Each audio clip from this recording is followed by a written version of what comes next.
জিম্বাবুয়ের বিপক্ষে প্রথম ৩ ম্যাচে খেলবেন না সাকিব আল হাসান, তবে ঢাকার ২ ম্যাচে খেলতে চান এই অলরাউন্ডার।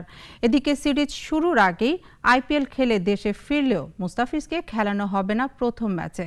৩ দিনের ক্যাম্পে যোগ দিতে কাল চট্টগ্রাম যাবে টাইগাররা। রাজিবুল ইসলামের রিপোর্টে দেখুন বিস্তারিত। প্রতি সিরিজেই এখন ধোঁয়াশার নাম সাকিব আল হাসান।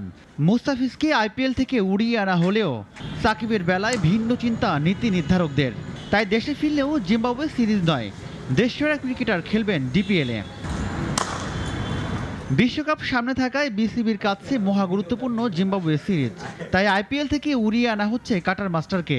যদিও তারকা ক্রিকেটারদের ভিড়ে বিশ্বকাপ প্রস্তুতিটা ভালোই নিচ্ছিলেন দাফিজ। মুস্তাফিজের বেলায় জিম্বাবুয়ে সিরিজ গুরুত্বপূর্ণ হলেও সাকিবের বেলায় ভিন্ন নীতি। ছুটিতে থাকা এই অলরাউন্ডার ফিরবেন এই মাসেই, তবে টি-20 সিরিজ নয়, খেলবেন ঢাকা প্রিমিয়ার লিগ।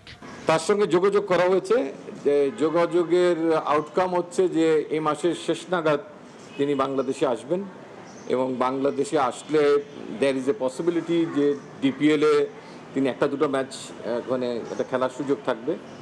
তারপরে আমাদের টিম ম্যানেজমেন্টের সঙ্গে ঢুকে যাবেন তিনি, সেখানে কিছু তো ক্রিকেটিং স্কিলের প্র্যাকটিসের একটা সুযোগ থাকবে। টিম ম্যানেজমেন্ট যেভাবে চায়, তিনি যেভাবে চান। তারপরে ডেফিনেটলি আমরা চাইবো যে টি-20 ম্যাচে যেহেতু 5টা ম্যাচ আছে, শেষের দিকে তিনি যেন খেলার সুযোগ পান। চট্টগ্রামের 3 ম্যাচ না খেললেও ঢাকার 2 ম্যাচ খেলতে চান সাকিব। আমরা টিমটা 28 তারিখে দিব, তখনই আমার মনে হয় এটা আপনারা ক্লিয়ার হয়ে যেতে পারবেন যে তিনি কয় ম্যাচের জন্য অ্যাভেলেবল থাকছেন এবং কয়টার জন্য অ্যাভেলেবল থাকছেন না। 3 দিনের ক্যাম্প করতে আগামীকাল চট্টগ্রাম যাবে বাংলাদেশ দল। সামনে বিশ্বকাপ থাকায় জিম্বাবুয়ের বিপক্ষে অভিজ্ঞতা আর তারুণ্যের মিশেল দল করতে চায় টিম ম্যানেজমেন্ট। রাজিবুল ইসলাম, নাগরিক, Dhaka. Walton air conditioner exchange অফারে স্প্লিট এসিতে 23,000 টাকা পর্যন্ত নিশ্চিত ছাড়।